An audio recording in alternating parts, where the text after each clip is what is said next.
नमस्कार दोस्तों, स्वागत आप सभी लोगों का आपके अपने उत्कृष्ट परिवार में। मैं आलोक आप सभी लोगों के साथ जुड़ चुका हूं आपके अपने 10 मिनट के करंट अफेयर के बवाल शो के अंतर्गत। और शो को शुरू करेंगे बिना किसी देरी की। सबसे पहले आएंगे पहली न्यूज, जिसमें यूनाइटेड किंगडम यानी कि यूके ने शुरू कर दिया है अपने यहाँ बच्चों को जो स्क्रीन टाइम होता है उसके लिए एक स्ट्रिक्ट नियम, बहुत ही टाइट नियम, जिसमें इन्होंने 2 साल के बच्चों को बिल्कुल ही फोन से दूर कर दिया है। 2 साल से कम उम्र के जितने भी बच्चे हैं वो अब मोबाइल का उपयोग नहीं कर पाएंगे। तो 2 साल से, है ना, 2 साल से कम बच्चों के लिए ये नियम लाया गया। इसमें पूरी तरह से इनको स्क्रीन टाइम बैन कर दिया गया है। अब ये किसी भी तरह का मोबाइल डिवाइस जो है 2 साल से कम उम्र के बच्चे नहीं देख सकते हैं। ठीक है, इसके साथ ही एक नियम और लाया, जो बच्चे 2 से 5 साल के बीच में हैं, ठीक है, 2 से 5 साल के बीच में जो बच्चे हैं, इनका जो स्क्रीन टाइम रखा गया है वो केवल 24 घंटे में 1 घंटे का रखा गया है। ठीक है ना, कितना, 1 आवर, वो भी पूरे कितने देर में, 24 घंटे में। ठीक है, तो 24 घंटे में ये सिर्फ 1 घंटे फोन चला सकते हैं बस। अब इससे क्या हो जाएगा, इससे बच्चों में जो एक तरह से सोशल मीडिया की लत है, जो डिजिटल एडिक्शन है, उससे छुटकारा मिलेगा, सबसे पहली बात। और अकॉर्डिंग टू मी ये बहुत ही अच्छी पहल है। आप भी कमेंट करके बताइएगा कि क्या इंडिया में ऐसा रूल होना चाहिए, क्योंकि यहां पर जो ऑटिज्म है, ठीक है, उसमें बच्चे बहुत ज्यादा फंसते जा रहे हैं। ठीक है, तो यहां पर क्या किया गया, अच्छा, और दूसरा ऐसा नियम लागू करने वाला क्या हो गया, ठीक है, छोटे बच्चों को लागू करने वाला जो देश है वो बन गया है यूनाइटेड किंगडम। ठीक है, ऑस्ट्रेलिया में क्या है, अगर आप देखेंगे तो ऑस्ट्रेलिया एक ऐसा देश बना है, पहला देश बना है जिसने 16 वर्ष से कम उम्र के बच्चों के लिए, ठीक है, 16 वर्ष से कम उम्र के बच्चों के लिए क्या बैन कर दिया है, सोशल मीडिया बैन कर दिया है। क्या बैन कर दिया, सोशल मीडिया को बैन किया है। इंडिया में एक राज्य है जिसने अभी अभी ऐसा किया है, और उस राज्य का नाम क्या है, इंडिया में कौन है, कर्नाटक। ठीक है, कर्नाटक ने क्या किया है, कर्नाटक ने भी 16 वर्ष से कम उम्र के बच्चों के लिए ऐसा करने का जो प्रावधान है, जो नियम है, वो लाया है। ठीक है, बात समझ में आ गई। इसके साथ ही हम थोड़ा सा आगे बढ़ेंगे, तो इसके बारे में अगर जाने तो जो आपका यूनाइटेड किंगडम है उसकी जो राजधानी है वो लंदन है, और ये कहां पर है, टेम्स नदी के किनारे पर बसा हुआ है। यहाँ के जो वर्तमान प्रधानमंत्री है वो कौन है, वो है कीर स्टारमर। ठीक है ना, कौन है, कीर स्टारमर है। इनके पहले कौन थे, तो भारतीय मूल के ऋषि सुनक थे। उन्होंने इन्होंने क्या करी, ऋषि सुनक की जगह ली है। उनको वो जब पद से हटे हैं तो ये आए हैं। ये किस पार्टी से हैं, तो ये लेबर पार्टी से हैं। बात समझ गए। अब यहां पर अगर बात करें यूके के भौगोलिक यानी कि उसके ज्योग्राफिकल स्ट्रक्चर के बारे में, तो ये 4 देशों से मिलकर के बन जाता है यूनाइटेड किंगडम। पहला देश कौन सा हो जाएगा, इंग्लैंड। दूसरा कौन सा हो जाएगा, स्कॉटलैंड। तीसरा कौन सा हो जाएगा, वेल्स। और चौथा कौन सा हो जाता है, उत्तरी आयरलैंड यानी कि नॉर्दर्न आयरलैंड। तो ये 4 देश हैं, इंग्लैंड, स्कॉटलैंड, वेल्स और उत्तरी आयरलैंड। ये 4 देश मिलकर के आपका यूके यानी कि यूनाइटेड किंगडम का गठन करते हैं। यहीं पर अगर बात की जाए तो प्रमुख इंटरनेशनल कौन से ऑर्गेनाइजेशंस हैं, तो एक है एमनेस्टी इंटरनेशनल और एक है कॉमनवेल्थ ऑफ नेशंस। इन दोनों का मुख्यालय लंदन में स्थित है, तो इसको आप लोग दोस्त याद रखिएगा। फिर अगर बात करें यहीं पर, तो जो आपका ब्रिटेन और फ्रांस है, ठीक है ना, क्या है, ब्रिटेन और फ्रांस। तो ब्रिटेन और फ्रांस के बीच में एक, है ना, एक जलधारा पाई जाती है जिसका नाम होता है इंग्लिश चैनल।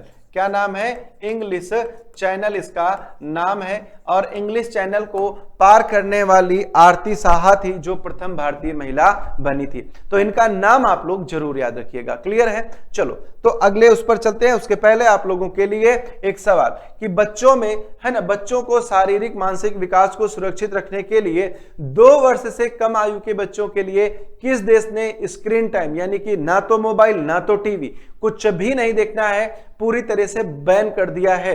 चाइना ने, ऑस्ट्रेलिया ने, यूके ने, जापान ने। तो आप बोलेंगे सर ये किसने किया है? ये यूके ने किया है। आगे चलते हैं, अगली न्यूज की तरफ बढ़ते हैं। अगली न्यूज आपके सामने है। लेसेंट जो एक जनरल होता है ना, एक रिपोर्ट होती है, उसने एक रिपोर्ट निकाली है, ठीक है ना, निकाली है, जिसका नाम है ग्लोबल बर्डन ऑफ डिजीज 2023। इसमें भारत में जो मातृ मृत्यु दर है ना, मैटरनल डेथ रेट जो है या फिर मोर्टेलिटी रेट जो है, उसके बारे में इन्होंने खुलासा किया है। इन्होंने बोला कि 2023 में, ठीक है, 2023 में मातृ जो लगभग है वो कितनी है? 24,700, ठीक है ना, 24,700 जो माताएं हैं उनकी डेथ हुई 2023 में। यानी कि ये जो रेट है वो कितना है? 116। ये क्या निकाला जाता है? प्रति 1 लाख जीवित जन्म पर निकाला जाता है। हालांकि अगर हम बात करें भारत का जो डेटा है उस पर, तो भारत का डेटा इससे कम है। लेसेंट ने बताया है 116, लेकिन भारत सरकार ने जो बताया है वो डेटा है 88। ठीक है, भारत सरकार ने कितना बताया है? 88 बताया है। इसके साथ ही भारत सरकार ने एसडीजी लक्ष्य जो है, इनके एसडीजी गोल्स 2030 यानी कि 2030 वाला जो गोल है, उसमें इसको कम करके लाने का जो लक्ष्य रखा गया है वो 70 रखा गया है। यानी कि 2000 तक, है ना, सॉरी 2030 तक जो ये एमएमआर होगा, है ना, इसको हम कहां तक लेकर के आएंगे? हम इसको 70 के नीचे लेकर के आएंगे। अगर बात की जाए अगर वर्ष 1990 की, तो इसी रिपोर्ट में बताया गया कि 1990 में ये कितना था? 508 था, जो 2023 में घट करके कितना हो गया है? 116 हो गया है। तो ये लगभग 80% की गिरावट जो है वो दर्ज की गई है, और ये गिरावट बहुत ही अच्छी बात है। आगे चलेंगे, यहीं पर अगर हम थोड़ी सी चीजों को देखें तो देखिए क्या हो जाता है मातृ मृत्यु दर। तो अगर हम बात करें तो प्रति 1 लाख जीवित जन्म पर होने वाली जो मदर्स हैं, जो माताएं हैं, उनकी जो डेथ हो जाती है उसी को हम क्या बोलते हैं? है ना, उसी को हम बोलते हैं मातृ मृत्यु दर। ठीक है, बात समझ गए। अगर हम बात करें एसडीजी की, सतत विकास लक्ष्य की, सतत विकास लक्ष्य 2015 में तय किए गए थे, टोटल 17, और इनको कब तक पाने का लक्ष्य रखा गया है? 2030 तक रखा गया है कि इन लक्ष्यों को हम कब प्राप्त कर लेंगे? 2030 तक प्राप्त कर लेंगे। बात समझ में आ गई। इसके बाद बात कर लेते हैं डब्ल्यूएचओ की, विश्व स्वास्थ्य संगठन, वर्ल्ड हेल्थ ऑर्गेनाइजेशन की। तो हम 7 अप्रैल को विश्व स्वास्थ्य दिवस मनाते हैं इसी के एस्टेब्लिशमेंट के उपलक्ष्य में। 7 अप्रैल 1948 को, यानी कि भारत की आजादी के जस्ट 1 साल बाद 7 अप्रैल 1948 को कहां पर? जेनेवा, स्विट्जरलैंड में इसकी स्थापना करी गई थी। इसके साथ ही अगर हम बात करें यूनिसेफ की, ठीक है, किसकी? यूनिसेफ की, तो इसकी स्थापना आजादी के 1 साल पहले यानी कि 1946 को हुई थी, और इसका मुख्यालय न्यूयॉर्क में स्थित है। आ जाइए सवाल की तरफ चलते हैं, जल्दी से इसका सब लोग आंसर करेंगे कमेंट बॉक्स में कि लेसेंट के हालिया ग्लोबल स्टडी रिपोर्ट के अनुसार भारत का मातृ मृत्यु दर, है ना, कितना है? और ये आपके पेपर में आने वाला सवाल है। ठीक है, ये मोस्ट इंपॉर्टेंट क्वेश्चन हो जाता है, इसको आप लोग लिख कर ले लीजिएगा। ठीक है, ये पक्का पूछा जाएगा। आगे आ जाइएगा, तो थोड़ी सी चिंताजनक खबर है, लेकिन थोड़ी सी मजेदार भी हो जाती है, क्योंकि ऐसा होने वाला नहीं है। कोविड-19 का एक नया वेरिएंट जो है वो धीरे धीरे फैल रहा है। कैसे? बहुत धीरे धीरे। लगभग 26 से 27 देशों में ये अभी तक डिटेक्ट हो चुका है। इसका नाम क्या रखा गया है? इसका नाम रखा गया है BA.3.2। क्या नाम रखा गया है? इसका नाम रखा गया है BA.3.2, और उपनाम क्या दिया गया है? सिकाडा। क्या नाम दिया गया है? सिकाडा नाम दिया गया है। तो ये जब पहली बार मिला था तो 2024 में मिला था। कहां पर मिला था? दक्षिण अफ्रीका में मिला था। लेकिन अभी इसको हम तेजी से फैलते देख रहे हैं, ये यूएसए जैसे देशों में भी पहुंच चुका है, और अब इसकी जो शुरुआत है ये थोड़ी सी तेज हो गई है। बेसिकली आप जब भी इस लॉकडाउन वाले एनिवर्सरी पर आते हैं, ठीक है, मार्च, अप्रैल और मई का जो महीना होता है, इसमें हर साल कोविड-19 का एक नया वेरिएंट जो है वो फैलना शुरू कर देता है। ठीक है, तो अगर बात करें तो डब्ल्यूएचओ ने इसको, है ना, इसको निगरानी की श्रेणी में रखा है, यानी कि उन्होंने अपनी नजर इस पर बनाई हुई है। ठीक है, इसको किस में रख रहा है? इसको रखा है वेरिएंट अंडर मॉनिटरिंग, यानी कि निगरानी के अंतर्गत श्रेणी में रखा है, वो इस पर लगातार नजर बनाए हुए हैं। फिर बात करें कोरोना वायरस की। ठीक है, तो कोरोना वायरस कैसा वायरस था? एक आरएनए, अच्छा था नहीं, ये तो है अभी भी, है ना। तो ये एक आरएनए वायरस था। आरएनए वायरस में जो म्यूटेशन होता है, यानी कि खुद को बदलने की जो क्षमता होती है, ये बहुत तेज होती है। ठीक है ना, ये क्या है? बहुत तेज होती है। तो इसमें जो म्यूटेशन है वो काफी तेज होता है। ठीक है ना, म्यूटेशन बहुत तेज होता है। अगर बात करें इसमें क्या होते हैं, तो इसमें स्पाइक प्रोटीन होते हैं जो क्या करते हैं, जो कोशिकाओं से चिपक जाते हैं और अंदर घुसने का प्रवेश करते हैं। तो स्पाइक प्रोटीन क्या होता है? किसी भी वायरस के ऊपर ऐसा कुप्पी नुमा संरचना। ठीक है, ये क्या होते हैं? इसी को हम क्या बोलते हैं? स्पाइक। ठीक है, तो ये क्या करते हैं? किसी भी कोशिका को ऐसे पकड़ने में ज्यादा हेल्प करते हैं इस वायरस की।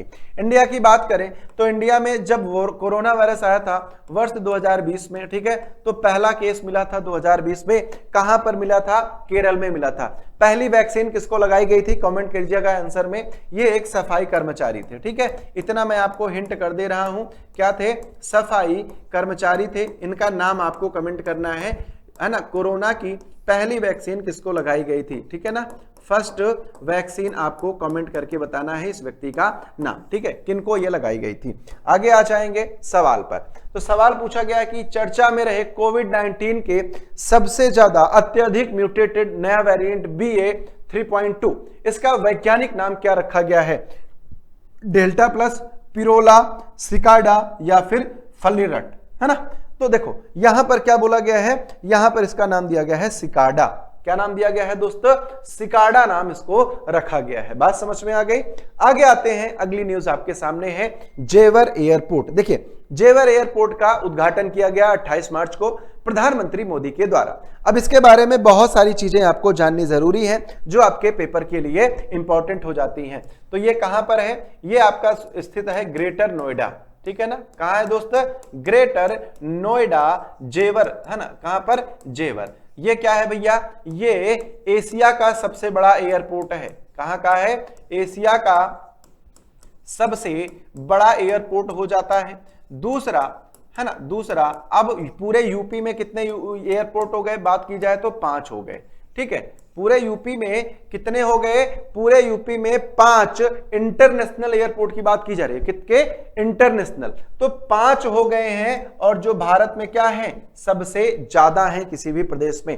तो इंटरनेशनल एयरपोर्ट के मामले में यूपी अब किस नंबर पे है? तो यूपी अब फर्स्ट नंबर पे हो जाता है। बात समझ में आ गई। अब ये क्या है? एशिया का एक प्रमुख कार्गो हब भी बन जाएगा। क्या है? एशिया का प्रमुख, यहां पर माल ढुलाई के लिए अलग से व्यवस्थाएं की गई हैं। तो ये क्या बन गया? प्रमुख कार्गो हब। ठीक है, तो इसके पहले फेज का उद्घाटन किया गया। ठीक है, अगर बात की जाए किसकी, तो फर्स्ट फेज, है ना, किसका? फर्स्ट फेज का उद्घाटन प्रधानमंत्री किसके द्वारा? प्रधानमंत्री नरेंद्र मोदी के द्वारा किया गया। दूसरा, ये कौन सा है भैया? ये इंडिया का पहला ऐसा एयरपोर्ट है जो किस पर है? नेट जीरो कार्बन एमिशन पर है। ठीक है ना, क्या है? नेट जीरो कार्बन एमिशन पर काम करेगा। ठीक है ना, तो ये भी आप लोग याद रखिएगा, पर्यावरण की दृष्टि से ये इंपॉर्टेंट हो जाता है। ठीक है, ये क्या है? इंपॉर्टेंट हो जाता है आप सभी के लिए कि ये क्या है भैया? ये आपका नेट जीरो कार्बन एमिशन पर काम करने वाला पहला एयरपोर्ट है। पूरी तरह से ये कैसे काम करेगा? नेट जीरो कार्बन एमिशन पर काम करेगा। कुछ और पॉइंट्स की बात करें आपके साथ, तो यहां पर क्या क्या है? इसे सीधे यमुना एक्सप्रेसवे, रेल और मेट्रो नेटवर्क से जोड़ा गया है।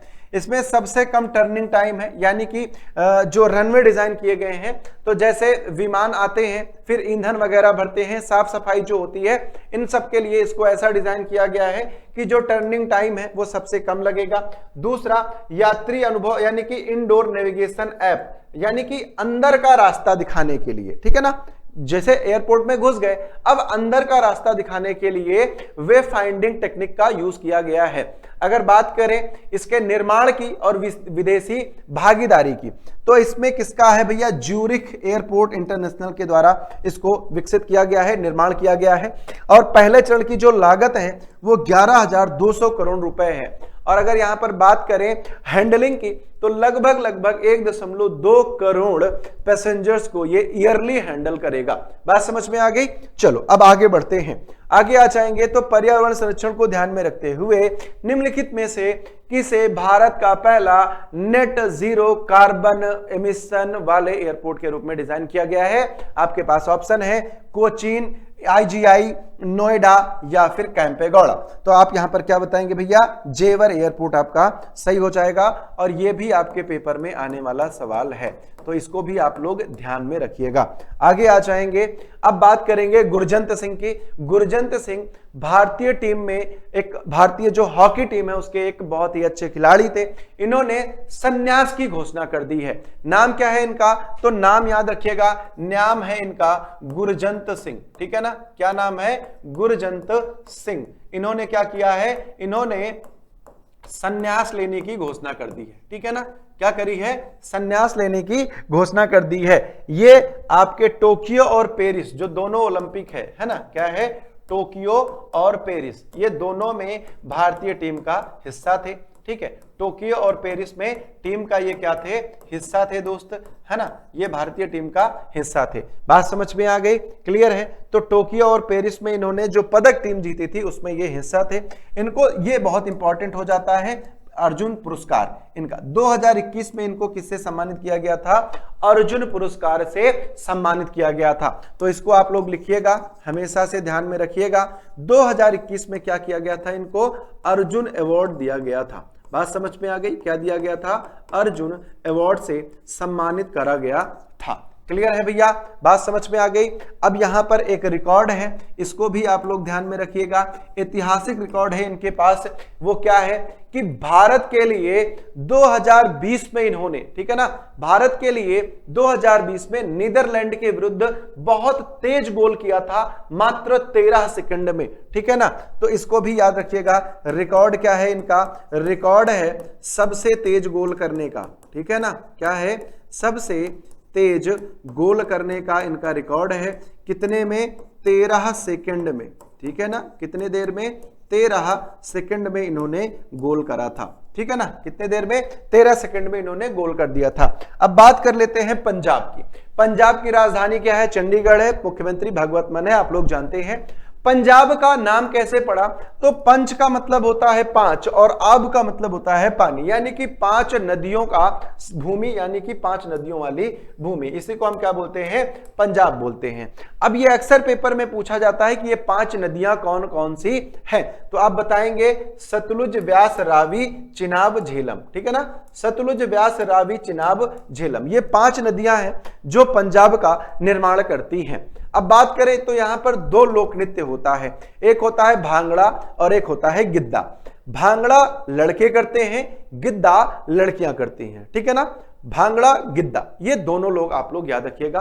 ठीक है? भांगड़ा पुरुष करेंगे, गिद्दा महिलाएं करेंगी। यहां पर 2 प्रमुख त्योहार मनाए जाते हैं, एक का नाम है वैसाखी, दूसरे का नाम है लोहड़ी। बात समझ गए?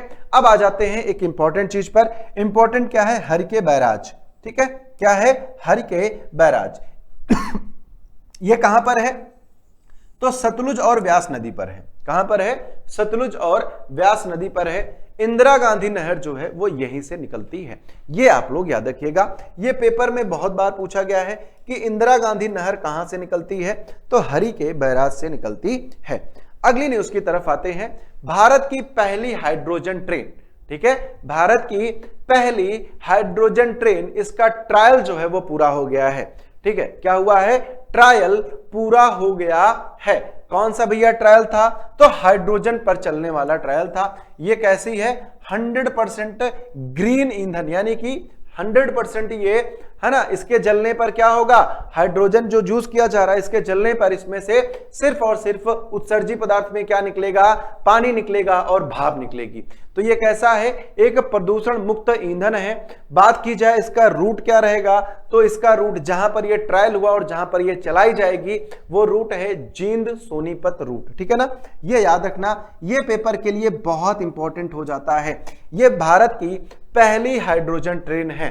बात समझे कि नहीं? अब बात करें यहां पर तो आरडीएसओ का मुख्यालय कहां पर है? लखनऊ में है। बात करें विश्व की तो विश्व की पहली जो हाइड्रोजन ट्रेन थी वो 2018 में जर्मनी में चलाई गई थी। कहां पर चलाई गई?